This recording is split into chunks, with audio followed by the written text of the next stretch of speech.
오늘 우리가 읽은 로마서 6장의 말씀은 이미 여러 차례 우리 교회에서 증거한 말씀이기는 합니다만은 오늘 다시 우리 세례를 받는 자는 없어도 학습, 세례, 성찬식 우리 모든 의미를 제대로 알아야 되겠다 해서 세례의 의미에 대해서 우리 말씀을 나누려고 합니다. 제가 옥상에 식물을 키우기를 좋아했었는데 이제 식물이 다 사라졌어요. 제대로 관리를 못하고 심어놓기만 하면 뭐 하느냐 이래서 저희 집사람이 관리 제대로 못한다고 하나씩 이제 안녕을 시켜서 이제 2개가 남아있는 것 같아요. 작은 다 죽어가던 녹보수를 살려서 지금 죽은 줄 알았던 게 싹이 나서 꽤 자라있고 얼어 죽은 줄 알았던 부겐빌리아도 다시 또 자라기 시작했습니다.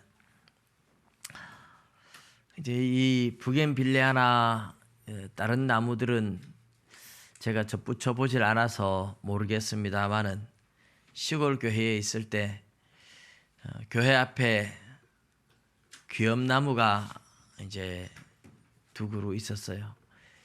귀염나무라고 뭐 하죠. 고염나무라고도 하고 상당히 컸습니다. 그런데 이제 우리 집사님 가운데 한 분이 황오대 집사님이라는 분이, 우리 양권사님은 황오대 집사님 하면 잘 아시죠. 이 황오대 집사님이 자기 집에 아주 좋은 단감나무가 있어서 그 단감나무를 잘라가지고 교회에 와서 귀염나무를 접붙이겠다고, 그래서 접붙여 달라고 했더니까 이분이 접을 잘 붙이시는 거예요. 그 고염나무가 하여튼 뭐 상당히 굵었는데 원둥치를 잘라버렸습니다. 그리고 가져온 단감나무를 가져다가 나무 가해를 쪼개가지고 탁 끼워가지고 비닐을 갖다가 꼭 싸가지고 얼마나 꽁꽁 묶어놨는지. 지금은 그 단감나무가 우리 저 교회 뒷마당에 있는 감나무보다 더 큽니다. 1년에 한 2-3접씩 따는데 감도 크고 아주 맛있습니다. 나무를 잘라서 다른 나무 가지에 갖다가 접붙이는 것, 이런 거 이제 접붙인다 이렇게 말을 하죠. 원래 나무에서 완전히 잘려가지고 새로운 나무에 와서 접붙어서 사는 겁니다. 그럼 지금은 보면 그게 귀염나무와 단감나무가 합쳐진지 누가 알겠습니까? 그냥 처음부터 단감나무다 이렇게 알겠죠. 참외나 수박 같은 것도 접붙인다고 하더라고요. 이 접붙이는 나무나 식물들을 접붙여 놓으면 완전히 새로운 것과 붙어가지고 하나가 돼버리잖아요. 근데 여러분, 사람도 접붙이면, 사람은 뭐 식물처럼 몸을 잘라서 갖다 붙이는 게 접붙이는 게 아니에요. 그 공포 영화에 보면 죽은 시체하고 막 이런 사람을 갖다가 막 여기저기 꾸며가지고 접붙여서 괴물을 만들어 놓은 그런 영화도 있죠. 근데 사람은 그렇게 해서 살리는 게 아니에요. 우리 W 병원에 보니까 한국의 최초로 손이 잘려져 나간 사람, 다른 사람 죽어가는 사람, 이제 죽은 사람 손을 하나 잘라가지고 이식 수술을 해서 이 손을 접붙였더라고요. 그 살았어요. 그래가지고 이 손으로 대구에서 프로야구 할 때 야구 시구를 처음에 공을 던지는데 이 시구를 했어요. 그래서 뉴스에 나오고 그랬던 적이 있습니다. 사람의 몸도 접붙이는구나. 그렇게 그런 걸 우리는 사람은 접붙인다 하지 않고 이식 수술을 한다 이렇게 말을 하죠. 이식 수술을 한다. 근데 사실 사람은 접붙이는 게 성경에서 이 로마서에서 바울 사도도 우리가 돌감람나무인 우리가 참 감람나무에 접붙임을 받았다 이렇게 이야기를 해요. 사람을 접붙인다는 의미로 성경에서 이야기하는 것은 내가 살던 문화와 환경과 모든 배경에서 떠나서 전혀 새로운 공동체의 일원으로 들어가는 것을 접붙인다. 이렇게 표현을 한 겁니다. 쉽게 우리가 생각을 하면 요즘은 뭐 그런 분위기 별로 없지만 옛날에는 시집을 가면 그 집 귀신이다 이렇게 말을 했잖아요. 그 친정에도 잘 못 가요. 저희 어머니도 결혼하고 나서 하여튼 뭐 거의 친정에 못 갔던 이야기를 하시는데 여기에 계신 어르신들도 다 비슷할 거예요. 옛날에는 한번 시집 가면 이제 그 집 귀신이 됐다 이래가지고 친정 구경도 못하고 친정에 못 가잖아요. 그러니까 내가 살던 가정이 있고 가족이 있고 환경이 있는데 시집을 가버리니까 전혀 낯선 사람들 속에 그 공동체의 일원이 돼가지고 옛날 사람들 다 잊어버리고 이쪽에 새로운 가족이 되는 거죠. 이런 것을 뭐 접붙인다 이렇게 사람에게는 새로운 공동체의 일원이 되는 것을 접붙인다 이렇게 표현할 수 있을 겁니다. 저는 어릴 때 이사를 많이 다니면서 학교도 전학을 이렇게 많이 해봤습니다. 그럼 학교를 전학하면 어떻게 돼요? 전혀 지금까지 친구들 하루아침에 다 떠나가고 그죠? 전혀 낯선 환경에 전혀 새로운 친구들과 사귀어야 됩니다. 새로운 공동체에 내가 녹아 들어가서 그 공동체의 일원이 되는 겁니다. 사람은 접붙인다 하는 표현이 이렇게 내가 살던 이 환경과 공동체를 떠나서 새로운 공동체에 섞이는 것, 이런 것을 접붙인다 이렇게 말할 수 있어요. 세례를 받은 사람은 옛 사람을 벗어버리고 새 사람을 입는다, 그리스도와 연합한다 이렇게 성경이 표현하거든요. 옛 사람은 어떤 사람입니까?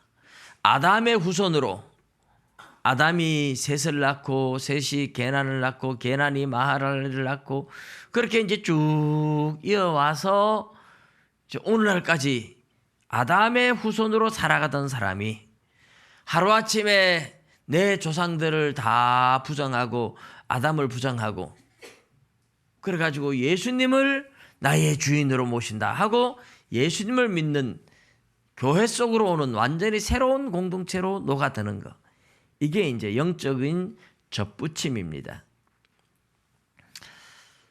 영적인 접붙임, 이렇게 완전히 이제 예수를 믿음으로 새로운 사람, 새로운 공동체, 새로운 환경, 모든 것이 새로워져요. 그래서 예수님을 믿는 게 쉽지 않습니다. 여러분 접붙여서 살리기 쉽지 않잖아요.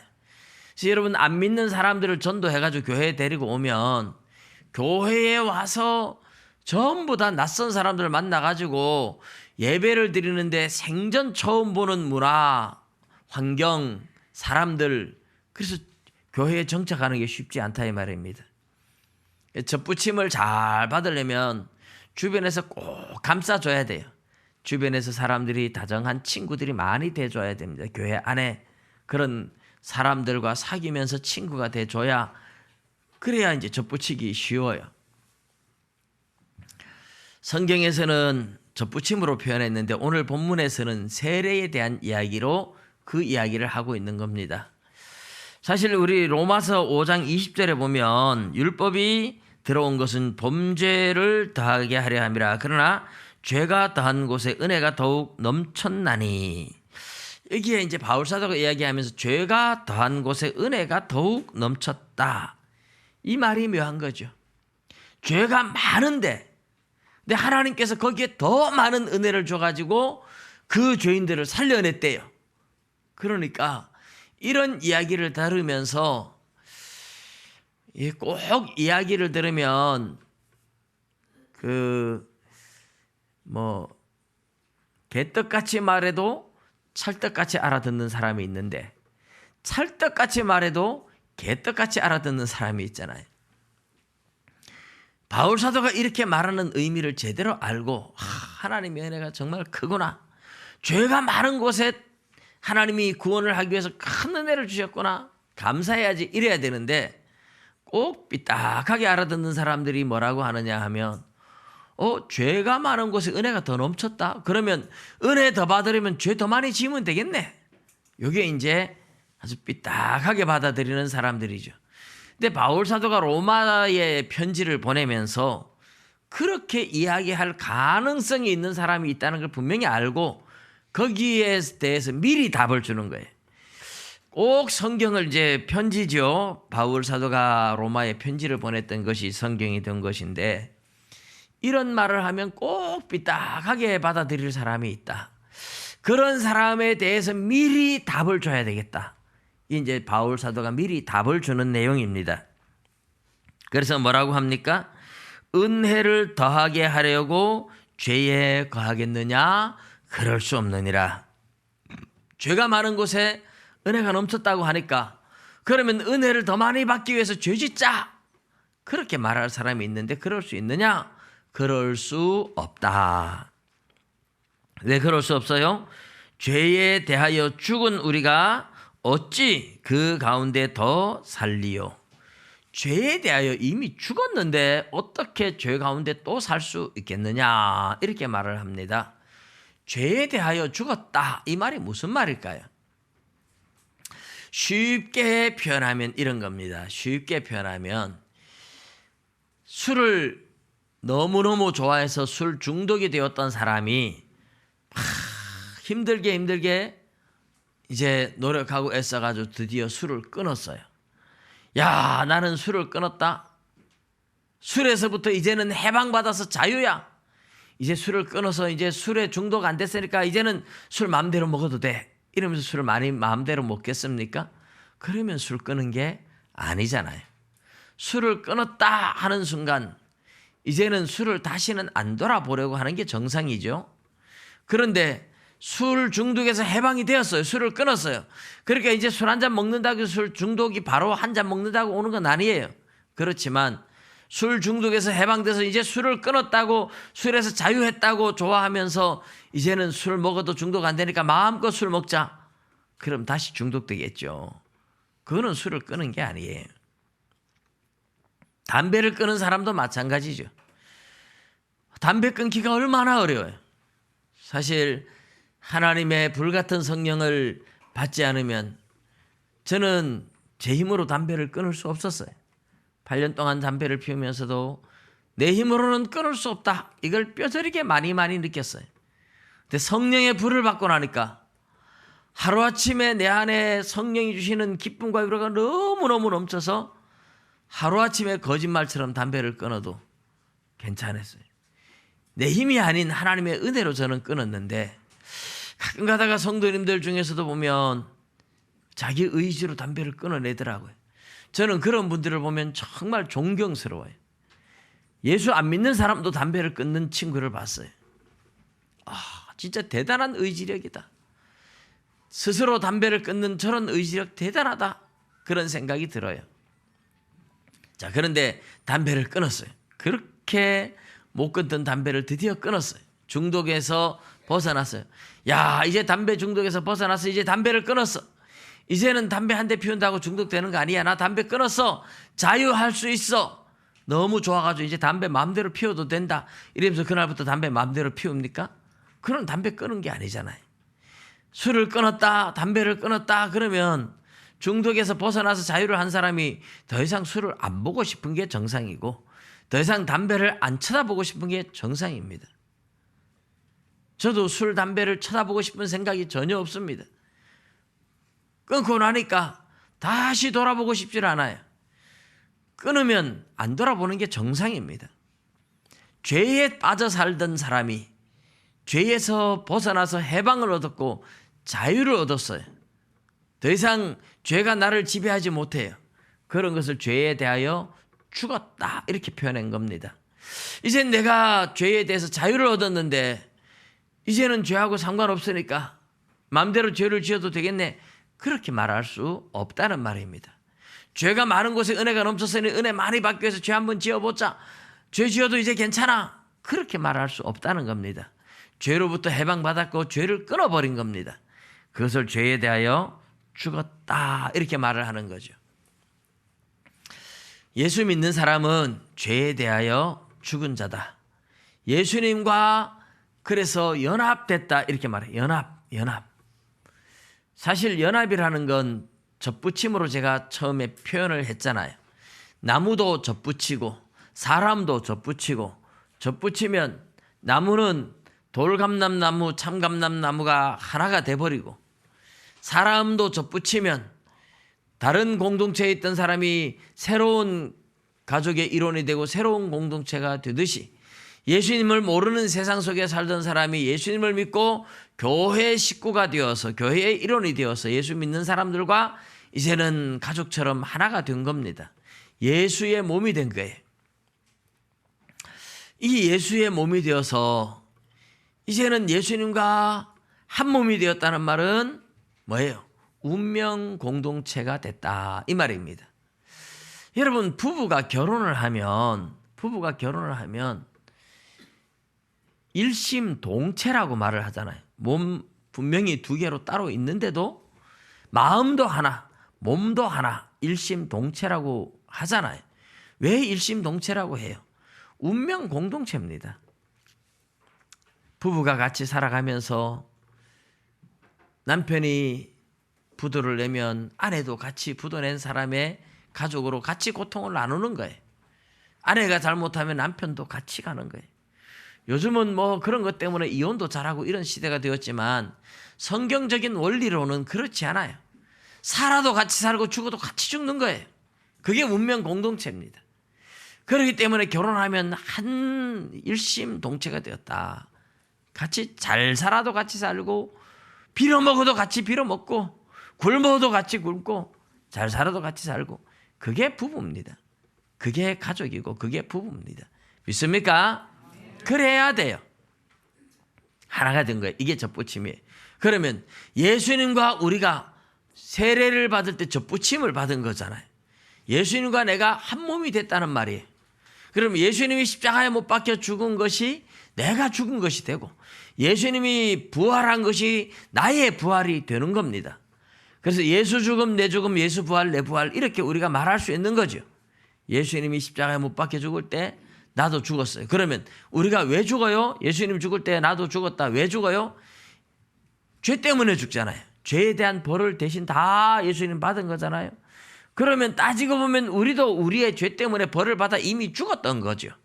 우리가 일생 동안 짓는 죄에 대해서 벌을 다 받았으니 또다시 벌 받을 필요는 없잖아요.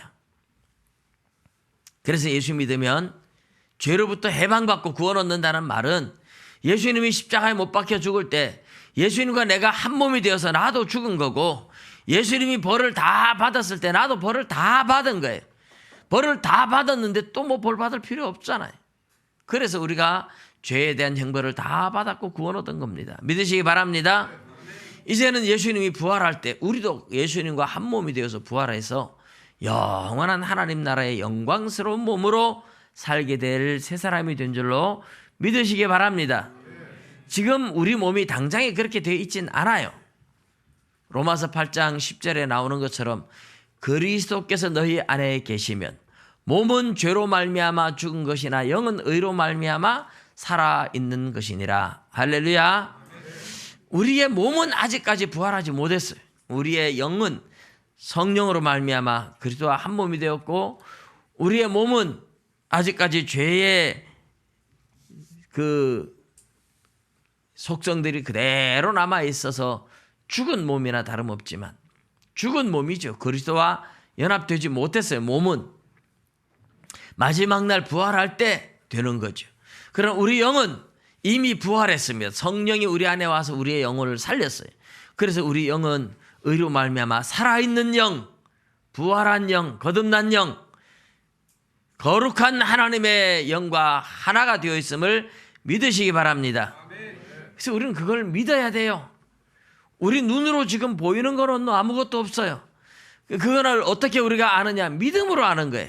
그래서 오늘 로마서 6장 11절에 보면 이렇게 말씀을 합니다. 이와 같이 너희도 너희 자신을 죄에 대하여는 죽은 자요 그리스도 예수 안에서 하나님께 대하여는 살아있는 자로 여길지어다. 할렐루야.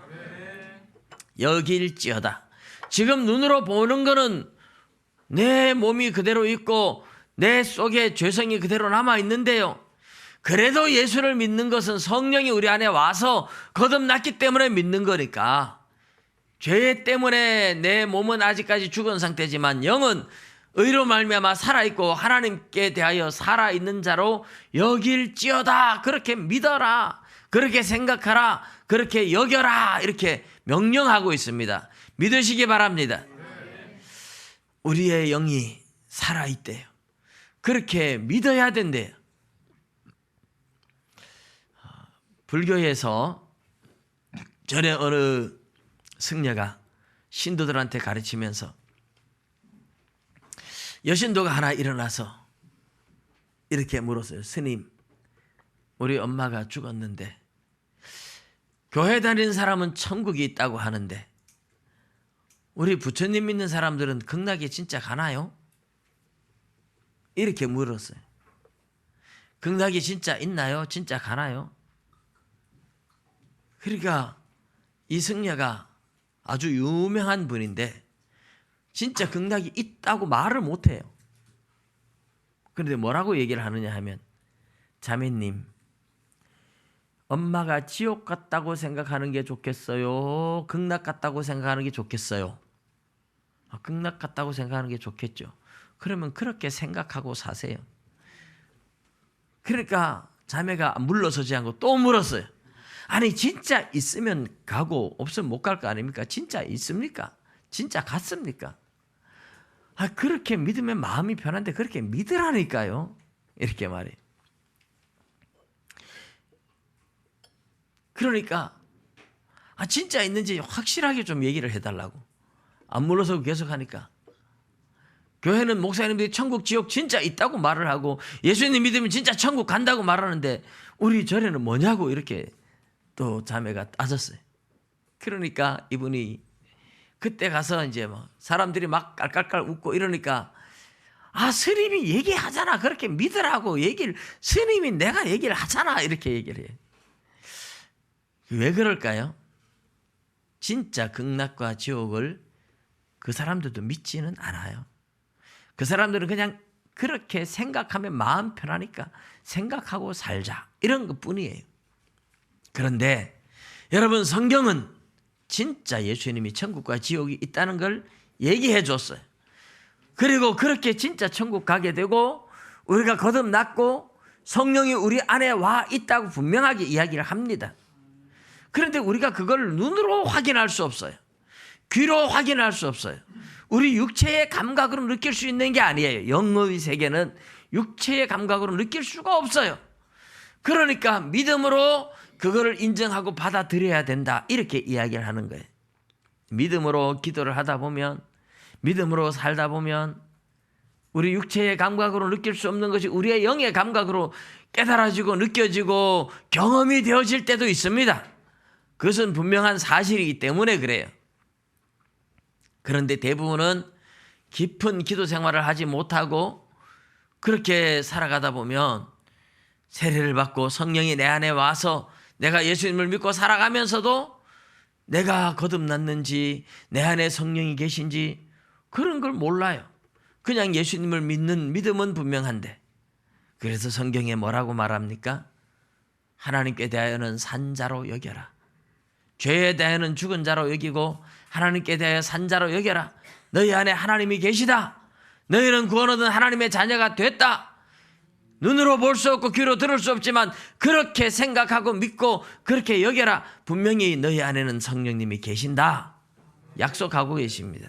분명히 천국과 지옥이 있고 너희들은 천국의 자녀가 되었다. 그걸 믿어야 한다, 이렇게 이야기를 하고 계십니다.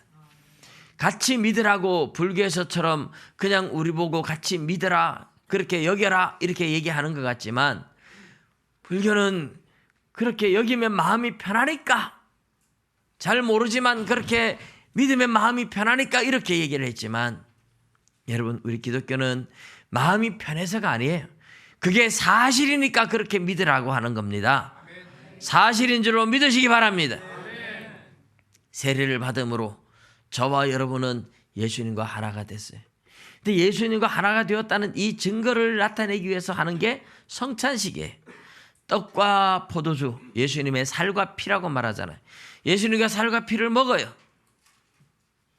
옛날에 고대의 중국에는 사람 고기를 먹는, 인육을 먹는 관습이 있었대요. 공자님도 그래서 사람 고기를 즐겨 먹었대요. 근데 인육을 왜 먹느냐? 내가 사랑하는 사람이 죽었는데 너무 슬퍼서, 보내기 싫어서 영원히 나와 함께 있게 하려고 그 사람의 살을 내가 먹어버리는 거예요. 그 사람의 살이 내 살이 되고 내 피가 돼서 영원히 나와 함께 있다. 그래서 인육을 먹었다는 거예요. 식인종이 아님에도 불구하고 그렇게 먹었다는 겁니다. 그런 이야기들을 책에서 제가 많이 본 적이 있는데 중국의 사람들이 뭘 알았던 것 같아요. 우리 예수님께서 지금 하시는 말씀이 내 살과 내 피를 먹어서 너희와 내가 완전히 하나가 되자. 그래서 예수님과 살과 피를 먹으라는 거예요. 그런데 예수님의 살과 피를 진짜 먹으라는 게 아니에요. 예수님의 육체를 뜯어 먹어서 우리가 예수님과 우리의 육체가 하나가 된다, 이 이야기를 하는 게 아니에요. 예수님의 살과 피를 상징하는 떡과 포도주를 먹는 거죠.